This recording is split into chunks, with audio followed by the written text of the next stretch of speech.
As to edge struggle to success मैं लाया हूँ आपके लिए एक नई कहानी। 3 दिसंबर ही वह तारीख है जिस दिन देव आनंद साहब ने इस दुनिया को अलविदा कहा। इस दुनिया से विदा लिए उन्हें 7 साल हो गए, लेकिन आज भी वो हर सिने प्रेमी के दिल में बसते हैं। धर्मदेव आनंद उर्फ देव आनंद साहब की पुण्यतिथि पर आइए देव साहब के जीवन से जुड़े कुछ पहलुओं से रूबरू होते हैं। कहते हैं जब देव साहब मुंबई आए थे उनकी जेब में सिर्फ 30 रुपए थे। इसके बाद उन्होंने अपनी मेहनत और काम के प्रति निष्ठा से इन 30 रुपयों को लाखों में बदल दिया। देव आनंद का जन्म 26 सितंबर 1923 को पंजाब के शकरगढ़ अब पाकिस्तान में हुआ था। देव साहब को स्कूल में डीडी कहकर पुकारा जाता था। उनका पूरा नाम धर्मदेव आनंद था, लेकिन बच्चे उन्हें डीडी कहकर बुलाते थे। फिल्मों में कदम रखने से पहले और बीए की डिग्री प्राप्त करने के बाद उन्होंने नेवी में भर्ती का प्रयास किया था, लेकिन असफल रहने के बाद उनके पिता ने इन्हें अपने ही ऑफिस में क्लर्क के काम पर रख लिया। लेकिन किस्मत को कुछ और ही मंजूर था और देव आनंद 22 की उम्र में मुंबई आ गए। वहां से उनका सफर कुछ ऐसा शुरू हुआ कि वो एक मिसाल बन गए।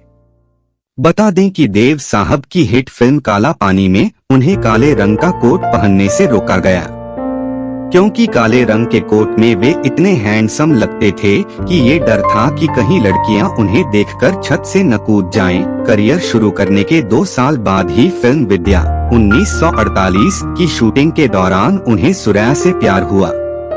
फिल्म के गाने किनारे किनारे चले जाएंगे में दोनों नाव पर सवार रहते हैं और नाव डूब जाती है। हीरो की तरह देव आनंद सुरैया को बचाते हैं और उसी वक्त उन्होंने सुरैया से शादी का फैसला कर लिया।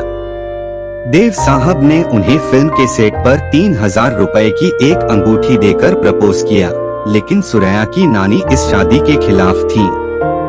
हालत कुछ ऐसे बने कि देव आनंद और सुरैया की राहें जुदा हो गईं, लेकिन दिलचस्प बात यह भी कि उसके बाद सुरैया ने किसी और से भी रिश्ता नहीं जोड़ा और वो ताउम्र कुंवारी रही। बता दें कि देव आनंद ने जो पहली गाड़ी खरीदी थी उसका नाम हिलमैन मिक्स था। उन्होंने ये गाड़ी सुरैया के साथ की गई पहली फिल्म विद्या के पैसों से खरीदी थी। बहरहाल देव साहब की जिंदगी में तब कल्पना कार्तिक आ गई। दरअसल गुरु दत्त की पहली फिल्म बाजी में देव आनंद और कल्पना कार्तिक की जोड़ी को लोगों ने खूब पसंद किया। इसके बाद दोनों ने कई फिल्में साथ की, जैसे आंधियां, टैक्सी ड्राइवर, 9-2-11। इसी दौरान दोनों के बीच प्यार हुआ और फिल्म टैक्सी ड्राइवर के बाद दोनों ने शादी कर ली। क्या आप जानते हैं फिल्म ज्वेल थीफ में उन्होंने जो केप पहनी थी वह कोपेनहेगन से मंगवाई गई थी। सुबोध मुखर्जी की फिल्म जंगली और नासिर हुसैन की फिल्म तीसरी मंजिल के लिए पहली पसंद देव आनंद थे, लेकिन निर्माताओं के साथ मतभेद की वजह से उन्होंने दोनों फिल्में करने से मना कर दिया। शम्मी कपूर को मौका मिला और वे बन गए याहू स्टार। देव आनंद एक ऐसे अभिनेता हैं जिन्होंने बिग बी को छोड़कर हर बड़े स्टार के साथ काम किया। अमिताभ बच्चन जिस जंजीर फिल्म से स्टार बने उसके लिए पहले देव आनंद को अप्रोच किया गया था।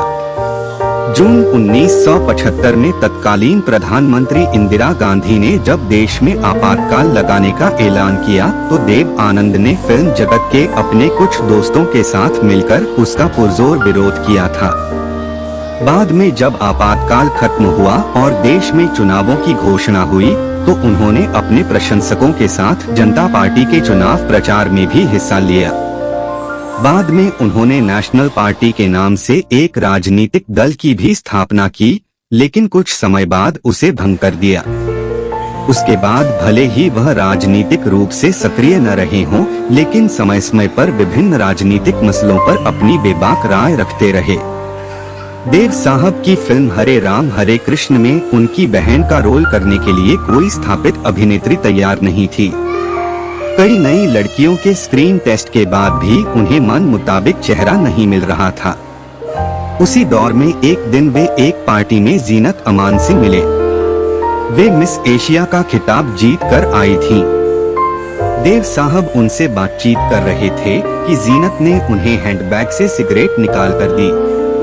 उनकी यही अदा देव साहब को भा गई और उन्होंने जीनत को अपनी फिल्म के लिए साइन कर लिया। सभी जानते हैं कि मोहम्मद रफी ने देव साहब की बहुत सारी फिल्मों में उनके सदाबहार गीतों को अपनी आवाज दी है। यह जानकारी बहुत कम लोगों को होगी कि देव आनंद ने भी रफी के लिए गाना गाया है। इन दोनों ने वर्ष 1966 में बनी फिल्म प्यार मोहब्बत में साथ में गाया था। देव आनंद ने एक बार 31 जुलाई को रफी की पुण्यतिथि पर आयोजित समारोह में लोगों से इस राज को साझा किया था। उन्होंने बताया था, मैंने कभी गाना नहीं गाया, लेकिन रफी के गाने प्यार मोहब्बत के सिवा ये जिंदगी क्या जिंदगी में जो हुर्रे हुर्रे है वह मेरी आवाज है। मैंने बस उतना ही गाया। 4 बार फिल्म फेयर पुरस्कार जीत चुके देव आनंद को भारतीय सिनेमा में उल्लेखनीय योगदान देने के लिए वर्ष 2001 में भारत सरकार ने प्रतिष्ठित पद्म भूषण सम्मान से नवाजा। अगले ही साल यानी 2002 में उन्हें सिनेमा का सबसे बड़ा सम्मान दादा साहब फाल्के पुरस्कार प्रदान किया गया। 3 दिसंबर 2011 को देव साहब का लंदन में दिल का दौरा पड़ने से निधन हुआ था। अपने अंतिम समय तक वो लगातार सक्रिय रहे और उन्हें मीडिया ने एवर